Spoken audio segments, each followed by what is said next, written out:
Good morning. You can hear a pin drop. How are you?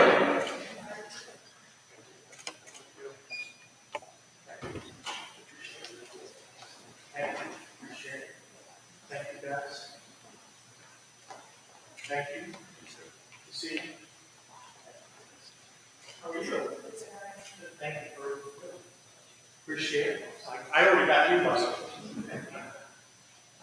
Thank you, guys. Guys, appreciate you being here today. Say what? Makes it a little bit easier.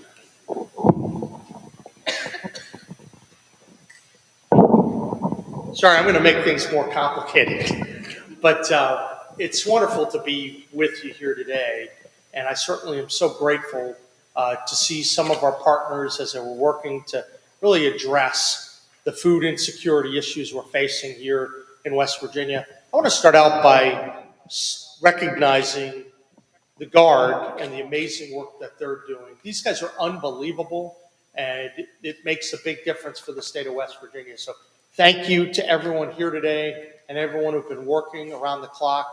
I also want to recognize Step by Step and Michael Farmer. Where's Michael? Appreciate your partnership as well, and the partnership of all of the food pantries. I see Caitlin, you're here. The food pantries and the food banks across West Virginia. You're making a real difference in the lives of people. I've said at the very beginning that we're not going to let West Virginians go hungry. Let everyone else politic and do their nonsense, but we're always going to be out in front of this. We run the railroad, we're going to do things the right way, and we have good partnerships, and we look out for West Virginians, period. And so we're going to talk more about what that means today. You know, we're very fortunate to be here and update people what's going on. But I will tell you, there is a way that all this can come to an end. Chuck Schumer and Democrats in Congress, they can stop this. They can bring the government shutdown to an end. I fully expect that's going to happen because of the elections that are going on in Virginia and New Jersey today. We anticipate that they're going to come to the table quickly. We're also going to address some of the news with respect to the loading of the SNAP cards and what we're hearing. Now, last week I mentioned that we had pledged a total of $14.1 million to fill in for the shortfalls for SNAP benefits. We've already distributed $8.6 million of that. That's in the hands of the food banks. A lot of those resources have already been shifted to the food pantries as well. As you guys know, we started to look at this from a week-to-week perspective and a day-by-day perspective.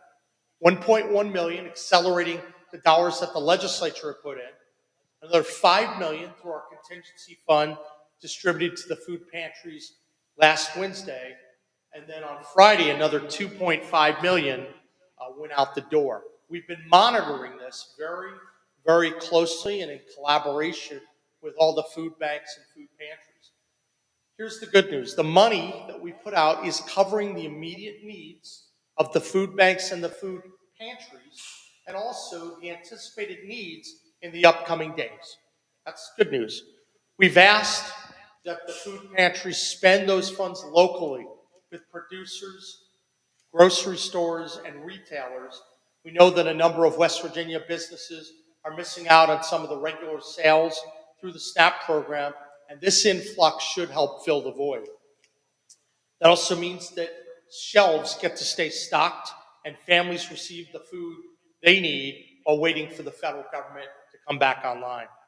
Now, all this was done in preparation for the first weekend without SNAP benefits for our citizens.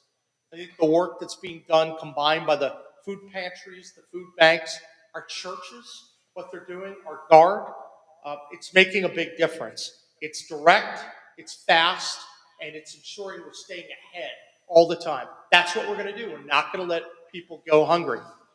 Now, with the funding in place, and we're in a good position now, our next challenge was the logistics. How do you get food resources to those who need it most? And let me tell you, this wouldn't have been possible without the Guard. They've been on the ground providing logistics, management, and support to food pantries across the state. They're helping to receive, sort, package, transport, and distribute food, and keeping things safe and orderly. I'm told that there was one guard unit that was even diverted from its mission to assist at the scene of an accident recently. And there was a fatality at that accident, but the guard helped put out the fire and manage the response. We see that kind of dedication every single day with these amazing men and women, and West Virginians are very, very proud of you. As of this morning, the West Virginia National Guard has 202 service members supporting the mission. So far, they've delivered 6,653 boxes of food to food pantries throughout the state. They've supplied another 3,936 boxes directly to citizens at pop-up food pantries. They've delivered checks. They've helped with a lot of logistics. And they've even established 20 of these pop-up pantries around the state. If you have issues with food, if you have questions, please call 211. This is an appeal to people. Reach out. There are resources available. We're not in a situation where there aren't. Don't believe any of the arguments people are raising. We're ahead of the curve. We're going to remain ahead of the curve into the future. They've also dedicated over 1,000 manpower hours to the mission, and they've driven more than 6,900 miles. That's probably old information. As we get new information, we'll relay it to you. General Seward is doing a great job, and you should be very, right, General Seward, you should be very proud of the work of your men and women.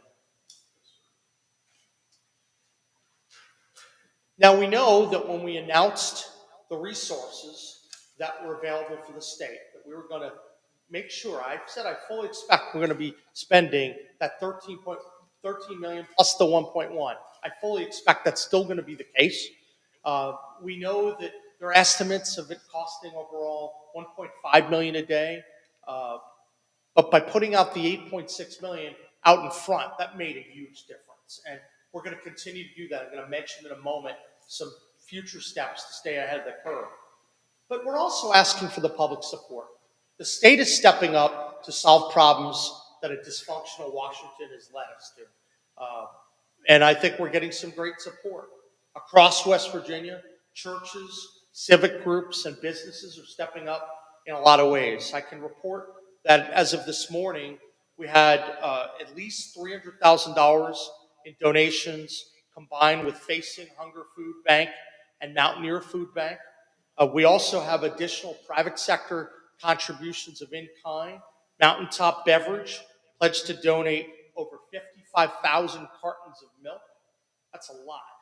Another great example, there's going to be a truck tomorrow filled with over $50,000 worth of fruit and vegetables from a company called R4. That's coming in. That's 300, based upon preliminary estimates, that's probably over $400,000 in terms of direct contributions and in-kind. People should be very proud of that. But we need to keep going, and I'm asking everyone, if you're watching this right now, look at the QR code, help a little bit. Your state is stepping up. We've activated the Guard, we're contributing, and we're ahead of the curve. That's what we do. But you can help us. Every time we get more resources, it stretches our dollars just a little bit more. We're seeing a lot of neighbors coming together and helping their fellow citizens. And I can say every dollar certainly counts. So thank you for what you've done, or what you may do in the upcoming days. And once again, make sure you know you can donate through the QR codes that a lot of the media are showing. And if you need help, please call 211. Now, I know we're watching the situation daily, and we're coordinating with food banks, and we're ready to act at a moment's notice.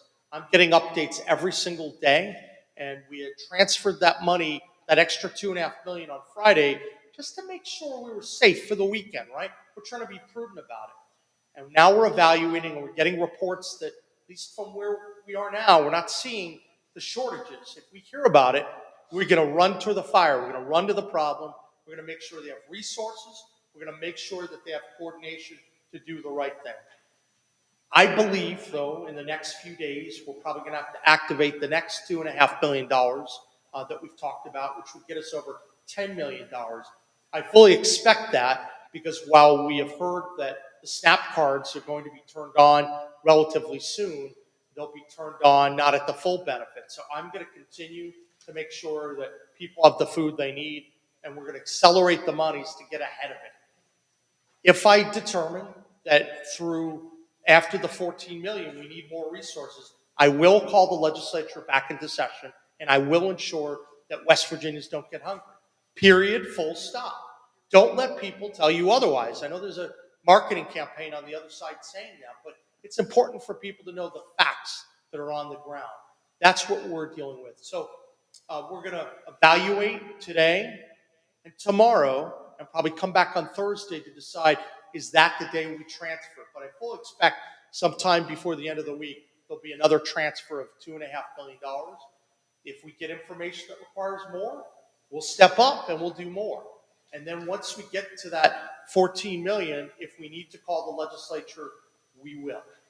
Those are the facts, and I think that it matters a lot. I want to assure West Virginians we have your back. We're going to make sure that no one's going hungry. So we're busy doing a lot, and we're doing it as a team. Team West Virginia stepping up. The food banks, the food pantries, our churches, our citizens, our guard, and your governor's office, everyone's stepping up. And I also want to thank the leadership of the House and the Senate, because I have talked to them about this, and I said, there may be a time where I have to reach out to bring the legislature back, but we're going to do it based upon up-to-date information, right? And that's what we are doing. So we're being responsible actors to protect our citizens. So I'm just overwhelmed by the amount of incredible work that everyone's doing, and I'd love for General Seward to say a few remarks about the role that the Guard has played in this successful effort so far. General Seward? Thank you, sir. Good morning.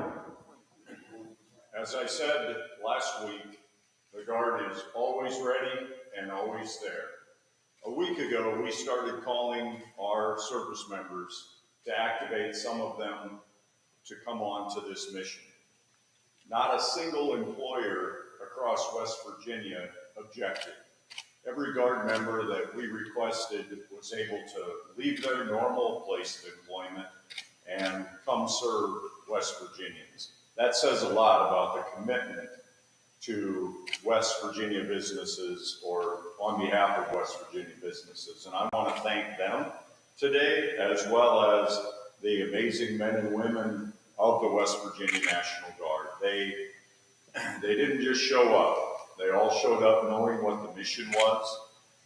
I've spoken with them across the state this weekend. I was at mobile food pantries in Roane County and Clay County. Our service members were on the ground, dedicated to making sure that there wasn't anyone that left that site short of food. We had incredible demand on Saturday. It slowed down a little bit on Sunday. Some locations we actually had boxes left over, and we left them with either a local emergency manager to hand out or a fire department. The first responders, the emergency managers across the state have been incredibly helpful. We've had, as the governor mentioned, we've seen a plethora of businesses and individuals and churches stepping up. And I want to thank the food pantry volunteers across the state.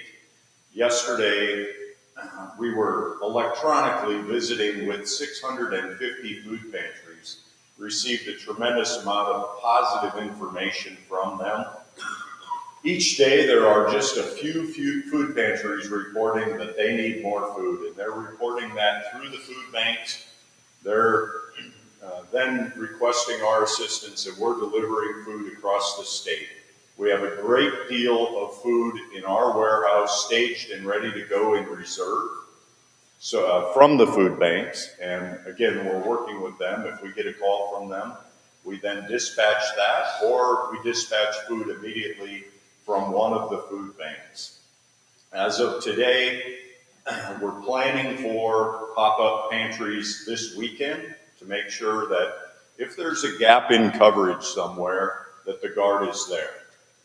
We know that Monday through Friday, the incredible volunteers at the food pantries across the state are meeting the need, and we have their back. they also need a break, and not all of them are open on the weekends. Working with the food banks, we can figure out which counties there may be a gap in coverage, and we will attempt to have a food pantry pop up in each of those counties this weekend. As the governor mentioned a whole host of statistics. What I'm incredibly proud of is the 7,000 miles that we've driven as of last night, accident-free. It's incredibly important to me that every one of these service members that steps up gets to go back home to their families and their employers safe. So that's part of our focus. If you see on Facebook or you hear that there's a delay at a pop-up food pantry, it may be because we're at an accident scene. There's usually a very good reason. If we don't show up on time, there's usually a very good reason. We'll continue to execute the mission as directed by our Commander-in-Chief, Governor Morrisey, and I anticipate that we'll see continued need until these cards are fully turned on and operational, and until then, we'll continue to press on. Thank you. Thank you very much, General, and thank you to the National Guard and to everyone who's contributing to the many efforts across the state. I'd now like to give Michael Farmer a chance to come in. He's doing a lot of work on the ground. I think it'd be great to hear his perspective. Michael, thank you.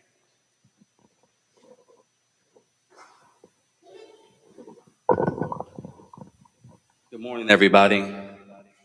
This is a church, y'all can say hi, and we can talk back and forth to each other a little bit. I'm Michael Farmer. I do serve as the CEO and Executive Director of Step by Step. I also have the privilege of being the pastor here at Risen City. And I'm beyond thankful for the opportunities that we've had to partner and continue to do this work within our community to help those who are most in need. I'd be remiss if I didn't make some acknowledgments as I was making some calls yesterday. One of our gentlemen across the street, Aaron, he called me in the morning. As soon as I walked in, he goes, "The National Guard's here." I was like, "Why?" I was like, is something broken? Is there a hazmat? Somebody stole gas from my truck a couple weeks ago. I thought we had a chemical spill. But it was so encouraging that they hand delivered the checks to us to be able to go out and to make a couple of runs and get the food that we needed to replenish our pantry. So we want to make that acknowledgement. Thank you, Governor Morrisey, for the funds that you are providing. Thank you for the National Guard. Our step-by-step crew, Tasha Gibson, she is in Logan County, where we have 10 after-school program sites. We have our family support center, the pantry that is there, integrated services, helping kids and families day in and day out is amazing. Miss Tammy Bowling, she is in Lincoln County. She is our Lincoln area director. She was speaking this weekend. She was speaking about this weekend how they fed, I think, 90-some persons at the Big Ugly Community Center. If you don't know where that is, we'll let you know. We'll get you some directions. We'll do a field trip out there. But it is meeting the need of Southern Lincoln. And we were discussing yesterday about how we will be in Hamlin and all across the area to meet the needs of those who have the most need. And Mr. Brennan in the back there, he's hanging out. He is our Kanawha County Family Resource Center director, and he runs the pantry and other resources across the way. And Mr. Doug Walters, one of our board members, Miss Ashley James, she is our chair of the board, and Mr. Chris Price. We can't do this alone. And I know that in struggling and stressful times, many people have different responses. And I want to take a moment as a pastor, if y'all will allow me to. We'll pass the plate afterwards on this message. But I want to share a verse that helps me out tremendously in troubling and stressing times to remember to be thankful, to remember to honor those who are in authority and working, and how we can collectively work together to help those who are most in need. 1 Thessalonians 5:11, it says, "Therefore encourage one another and build one another up just as you are doing. We ask you, brothers, to respect those who labor amongst you and who are over you in Lord and admonish you, and to esteem them very highly in love because of their work, because at peace, be at peace amongst you all. And we urge you, brothers and sisters, to admonish the idle, encourage the faint-hearted, and help the weak. Be patient with one another, and see that no one repays evil for evil, but always seek the good for one another and to everyone. Rejoice and pray without ceasing. Give thanks in all circumstances, for this is the will of God in Christ Jesus." Church, can I get an amen? So what does this look like when the funding comes through? Well, I believe it's good for us to recognize that if you stay ready, you'll be ready. You don't have to jump into a crazy response, but as we have received the funds from the state, we were immediately able to go out and say, let's go ahead and help those who are most in need through a network of our after school programs, working with all of our counties in Lincoln and Logan and Kanawha County with our Board of Educations, our principals. I called Miss James yesterday and was letting her know about this event and meeting, and she was already cooking a meal at Piedmont, staying after hours. My daughter came home with spaghetti from the after school program. So our goal is that as we continue to receive these resources, we want to be the persons who are able to help facilitate this across the state. We see this through the relationships with our food banks and our food pantries, the continued communication, and we look forward to being a persons that can help and encourage those who are most in need, not just in times of what may feel like chaos, but in the normal times also. We're West Virginians. We don't wait for somebody to respond. We respond immediately. And this is how we will continue to do this work here at Step by Step. Thank you all.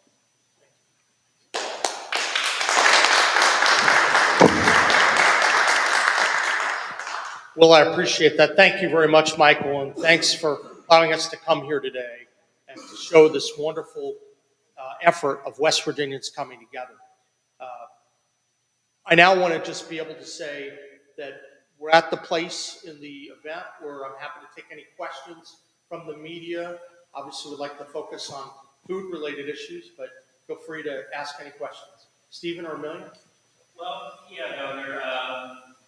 Specifically, we know that SNAP, the judge did say that there's going to be a partial payout of SNAP benefits from that $5 billion contingency fund. I know USDA is supposed to send out some notice and revised issuance tables to DOH and, of course, similar organizations across the country. Do you know if we received that? Do you know if there's a timetable for how long it would take for them to turn that back on, for those funds to flow into our system? And obviously, those benefits have to be recalculated. Do we know what the total would be that we would receive partially in regards to So that? we don't have those exact amounts. I've been told that right before I came over, they had some instructions that were sent over from USDA. So our Human Services Department is unpacking that right now. Obviously, the most recent news is that 50% will get loaded. There's no clear date in terms of exactly when that would start. The estimates that I have been provided over the last week and a half is that it might be between 4 and 7 days to get the system operational again. But I will say this, I'm going to press that vendor really, really hard because I want this to, people can move, they can work through the night. He was talking about hungry West Virginians. I want the vendors to be pushing very, very hard. I'm going to keep challenging them to do everything they possibly can. And so as I learn more information, I'm going to let you know. We're monitoring this day by day. We did get that, and our team is unpacking that. And our team has been ready, quite frankly, to receive those instructions and that information. And we have teams kind of standing by. So we can do anything on our end and then work to make sure the vendor is doing what they do on their end so we can turn this around very quickly. But we know that resources are available now. We know that it's estimated to be approximately 50%. So let's get that turned on as quickly as we can. But this is why I continue to emphasize we're going to monitor it day by day and why we're signaling we're going to be transferring another $2.5 million to get over the 10 million mark, because I am never going to get behind on this, ever. We're going to get out in front and we'll get over 10 million. And as we keep getting private sector support, that stretches the days. And then obviously if you have a 50% contribution, that stretches it even more. But we'll be assessing later this week and next week whether we still have to do more than that. But the most important thing is West Virginians are not going to go hungry, and we're going to be on top of this. Anna. What kind of indicators are you looking for to say, yes, definitely we've got to bring the legislature in? Well, a couple things. One, we've been having many conversations every day with the food banks and with the food pantries, and the Guard has been fanning out across ways. So we're getting real-time reports about what we're hearing. Plus, we're monitoring the 211 number in terms of how many people are calling in and trying to deal with every need. Look, over the weekend, I was getting messages and people reaching out to me, and I'm feeding that to the Guard.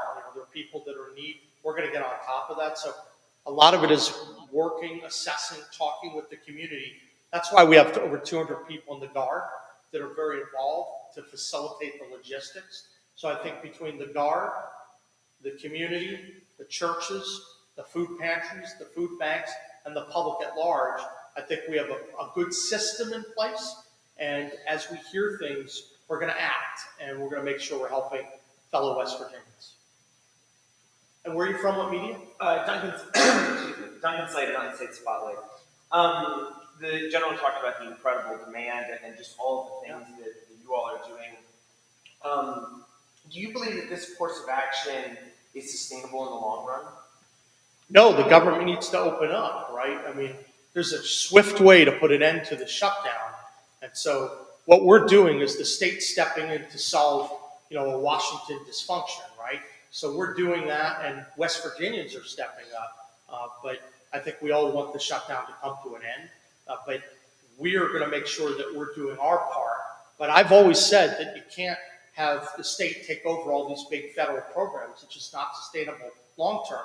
But what I've also said is we're not going to let West Virginians go hungry, and that's why we've stepped up. And through by Thursday, we expect will be over $10.1 million. And as I said, we're going to keep going. We know that through the accounts that we've had in place, we think we get up to the 14 million. We're going to keep looking around for more. I think we're going to know more later today or tomorrow in terms of that 50%, what that looks like, how it may impact the needs out there, and then we'll report that back to people. But as I said, most importantly, people won't go hungry. We're always in front of this. Appreciate it. Amelia, how are you? Good. I read last night that the governor of Maryland has decided to fully fund their SNAP benefits. And based on the research I did last night, they used Fidelity, the same company we use to process our PBT benefits. And I read through the Trump administration memo, which said Fidelity can't accept contingency funds. So have you considered funding the rest of SNAP to bring those benefits up to 100%? So a couple things. One, we're going to make sure that there's no need. We're going to make sure that people are not going hungry. So based upon the information we had, our vendor was having problems doing that. It was not feasible. That's the latest that's been provided to us. Look, I don't know about how the Maryland system is working, what they're doing, but I can say this: we're going to have resources that are available. We're ahead of the curve. If by say Thursday we're at $10.1 million, and if there's need for more, we're going to make sure that that's available. But it doesn't make sense to say we're just going to reserve this big pot of money. Maybe we need it, maybe we don't. We're going to monitor it day by day, week by week, to make sure that these dollars are used most effectively for those who are in need. And we're also going to do it based on facts in the ground. When we learn more about the amount of money that's being transferred to the Guard, that could inform our decisions instead of just picking a number out of the sky. What we've tried to do is think about the need for people to make sure that folks are getting the food that they need. And I feel really good that we've been doing that. But as circumstances arise, we'll continue to evaluate, and we're not going to let people get hungry. Ma'am, what media outlet are you from? I'm sorry, I'll introduce you to Duncan State Spotlight. Okay. Apologies. How many do you have here today? Hey, this is a big media conglomerate. Just two. Sorry, apologize in advance. This is not a SNAP-related question. But you were among the governors who announced and participated in a conference held in Philadelphia in September to explore options to protect electricity consumers in PJM. However, you were not among the 11 governors who announced who were part of the bipartisan effort to increase representation of their states in PJM, as well as allow them to collaboratively address issues related to grid governance, energy affordability, and market reform. What was the rationale for participating in the conference but not the PJM Governors Collaborative? So I can say this: we are very closely monitoring all of the activities within PGM. And as you may know, for our announcement a number of weeks ago, we plan to have significant expansions of our energy production and usage. We're trying to have our 50 by 50 plan. That's a central part of PGM's needs for the future. So we know that West Virginia is going to play a very strong, if not dominant role within PJM because we have the ability to provide the energy resources and turn that into the electricity we need to become an even greater exporter of electricity. So we're watching all these issues very carefully so we could protect consumers, but also maximize the economic benefit for our citizens. So I can't speak to why someone was at an event or not at an event. I can tell you, though, we are very much on top of all the PJM issues, and we know that they've talked about the need for 110 gigawatts of power by 2050, and that's part of the reason why I announced the 50 by 50 plan to get a lot more energy usage. And we want to do that in a way that's going to protect consumers because a lot of people are hurting. They know about the high price of power, and we have to be able to address that. That's part of the reason why when we put together our data center bill earlier this year, you can see that the cost of producing those data centers is not going to be passed on to the consumers. That's a really big deal. And I think that's a signal of what we're trying to do to protect West Virginians from the high price of electricity. So I am familiar with what's going on, but we're also evaluating because I think West Virginia is a very strong player within PJM, and there's a lot that I'd like to do. So sometimes you approach things strategically in order to put your citizens and your state first, and that's certainly what we're doing in our relationship with the other states and with PJM. So thank you. Any other questions?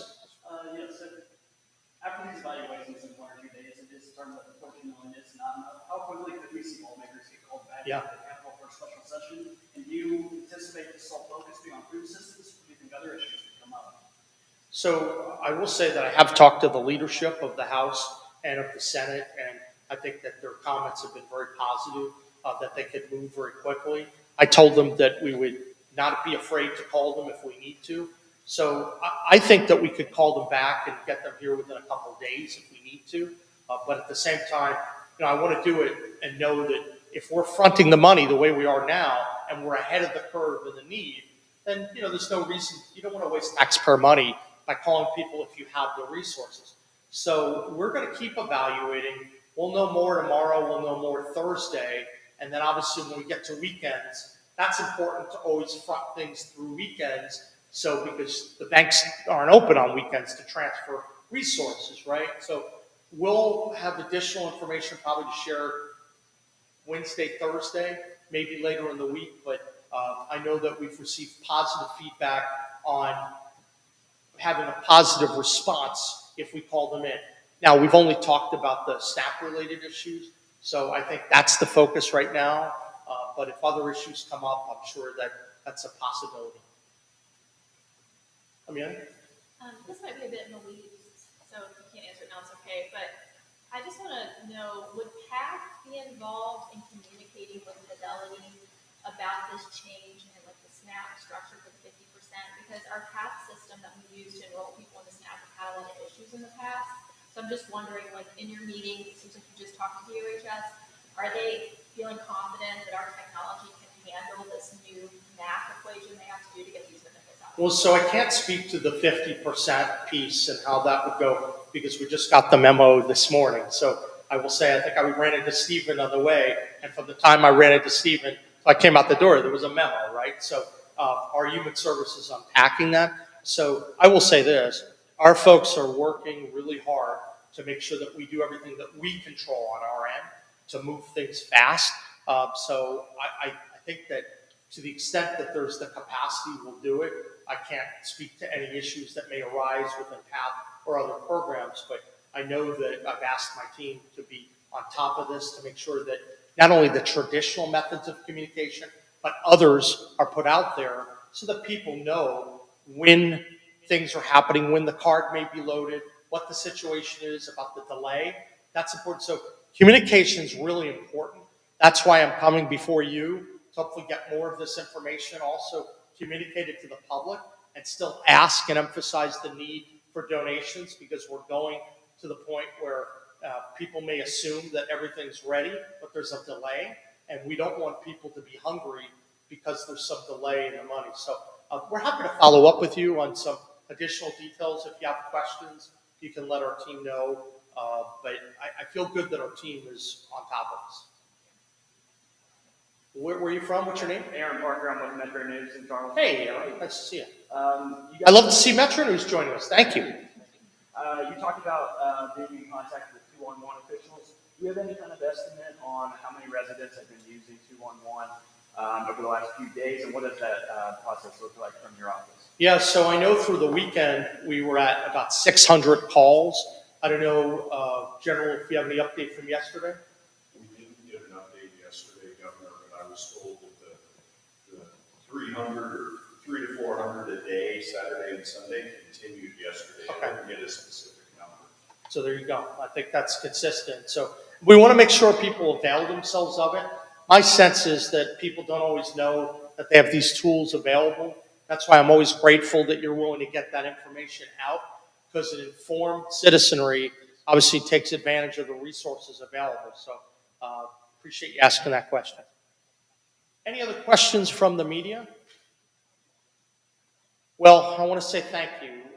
Once again, grateful for your hospitality. And we're going to continue to work and partner with everyone. This is important that we get this right. But I want to thank our entire team and also some of the people in the governor's office, Jamie and Wolford, and others who are working really hard to try to make this happen the right way. So we're on top of it. We're going to have the resources we need. Don't let anyone tell you otherwise. We deal in facts here as opposed to the fiction that sometimes comes from folks. So thank you for coming here today, and we'll see you very soon.